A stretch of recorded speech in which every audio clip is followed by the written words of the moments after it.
I never imagined my life could spiral into something that resembled a nightmare. Room 207 stood before me, its door slightly ajar, but the smallest hint of movement made my blood run cold.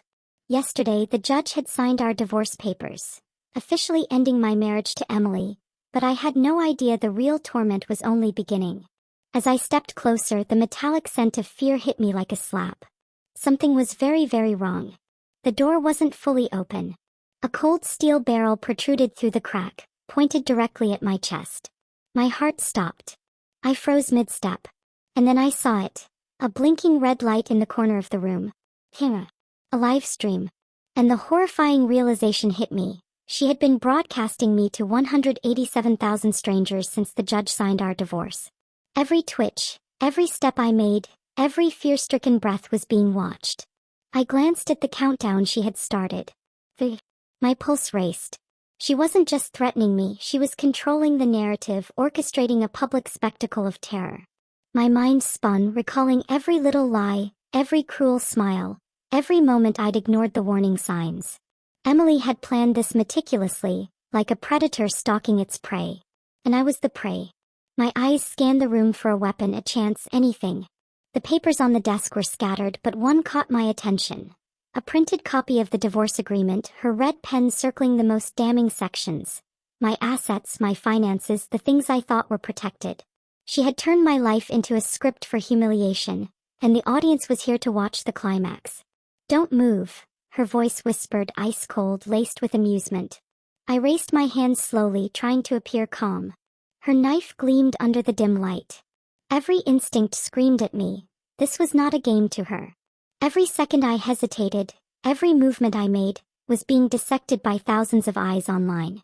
And yet, beneath the fear, a plan began to form.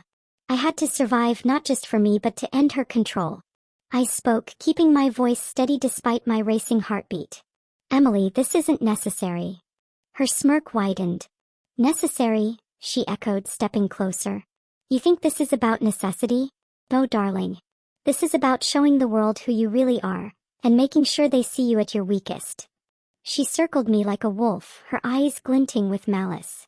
The countdown flickered in my mind. My chest tightened. One wrong move and I could be done. But I noticed a glimmer near the desk, a small metallic box tucked under the papers. I had no idea what it contained, but instinct told me it could turn the tables. Every nerve in my body screamed, "Reach for it now." Every second mattered. I moved cautiously, slow and deliberate. "Emily, think about what you're doing," I said, buying precious time. Her grin faltered ever so slightly.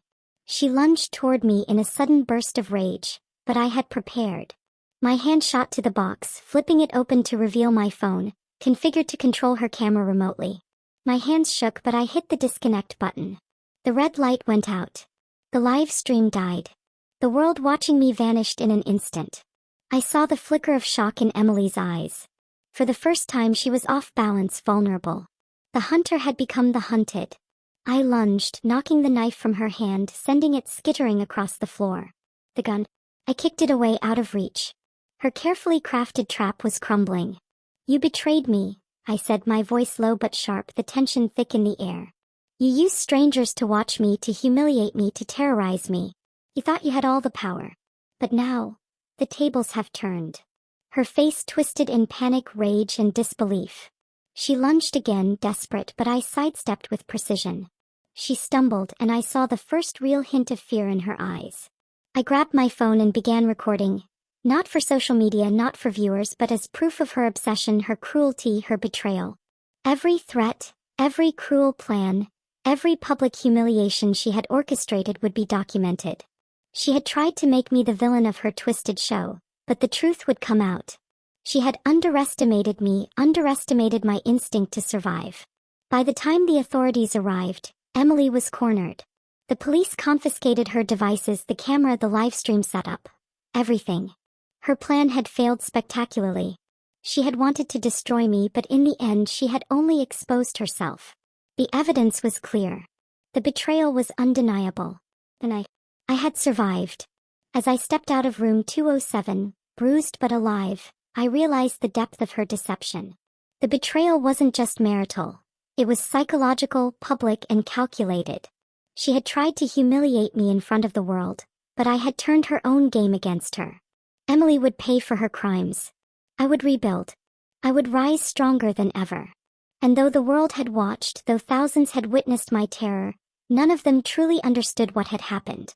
Only I knew the full extent of the betrayal. Only I had stared down death in a live stream watched by hundreds of thousands. And only I could carry the memory of her final, shocked expression as she realized that the countdown had ended, and she had lost everything.